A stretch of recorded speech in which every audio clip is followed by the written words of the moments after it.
Hey guys, thanks for tuning in to another video on ForgottenWeapons.com.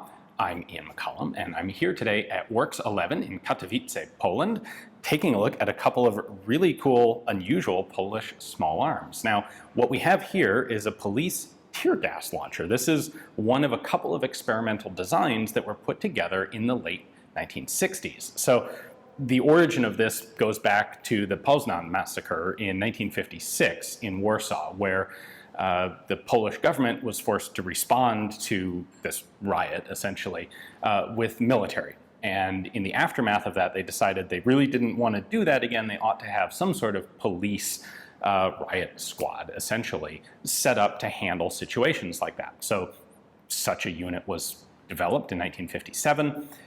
And then not needed for a while. It wouldn't be until 1968 that there was another relatively large-scale bit of public unrest in Poland, and the riot squad was deployed to respond to that, and they discovered that they had a few problems with their tear gas grenades. Namely, they couldn't throw them as far as they would really like to. The police were simply throwing tear gas grenades by hand, and discovered that if your target is in range of a hand-thrown grenade, the target can pick the thing up and throw it back right into your own lines. It would have been very nice from their perspective to be able to launch the things a bit farther. And so after 1968, they started a development program to come up with some basic, simple handheld tear gas launchers.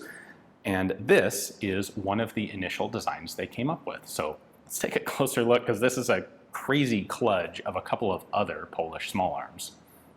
So the idea here is, what can we put together a grenade launcher, a tear gas grenade launcher from, using stuff that we already have, so that we don't have to go design something brand new. And this being Poland, it's going to be a question of what guns are in the Polish inventory. Of course, there were Mosin-Nagants and there were PM63 rock machine pistols. And you can weld both of those two together to make yourself a nice handheld grenade launcher. So if we take a look right here, that's the seam between the two. It's a Mosin-Nagant receiver up here, and it's a PM63 receiver down here. There is a belt clip on it, so you can hang the whole thing off of a policeman's belt. You can see the interrupter, which has seen better days.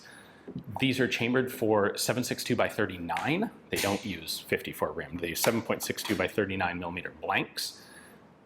Simple bolt action. In fact, if I pull the bolt out, you can see we still have a Mosin-Nagant sear right there. They have just welded it up to a PM63 trigger. Close that. There's your firing mechanism. The magazine is actually very cleverly hidden and protected underneath what is a PM63 vertical front grip. So there's your button to drop it down. Once it's open, we have a magazine release right there. The magazine comes, I believe, from a sporting rifle, although I don't know the exact make or model. There are no markings on this whatsoever. I think that's a 3-round magazine. So they cut a magazine well into the polymer front section of the PM63 frame.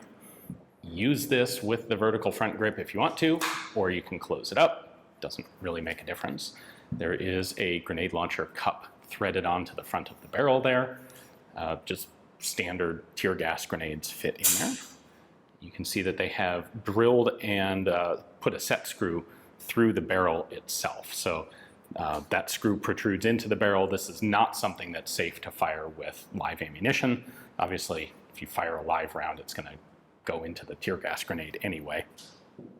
That screw is positioned such that you can fit a blank round into the chamber, but if you try to chamber a live round of 7.62 by 39 ball, the bullet will actually hit the top end of this screw, and you won't be able to lock the bolt in battery. So that's a safety mechanism.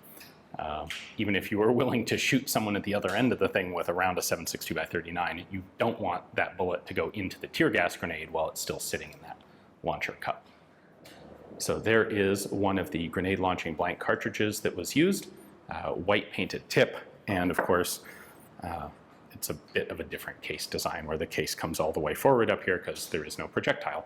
The overall length is slightly shorter than a standard 7.62 by 39 ball round. And yeah, that's what was used. As I said, this is one of a couple of different designs that were put together. There were probably, well, there were less than 100 of these made. I don't know the exact numbers, and they didn't bother to serialize them because, well, they weren't really firearms anyway. They didn't end up choosing this one. They ended up with a version essentially based off of an AK receiver. That would go into significant production. They made many thousands of them, and those were distributed throughout the Warsaw Pact area beyond just Poland. There is a picture from riots in 1970 of a Polish riot policeman with one of these, which is pretty cool. It works. It's definitely sort of a kludge, but it's a really cool kludge. Anyway, a big thanks to Works11 for giving me access to this piece of Polish firearms history to show you guys. Hopefully you enjoyed the video. Thanks for watching.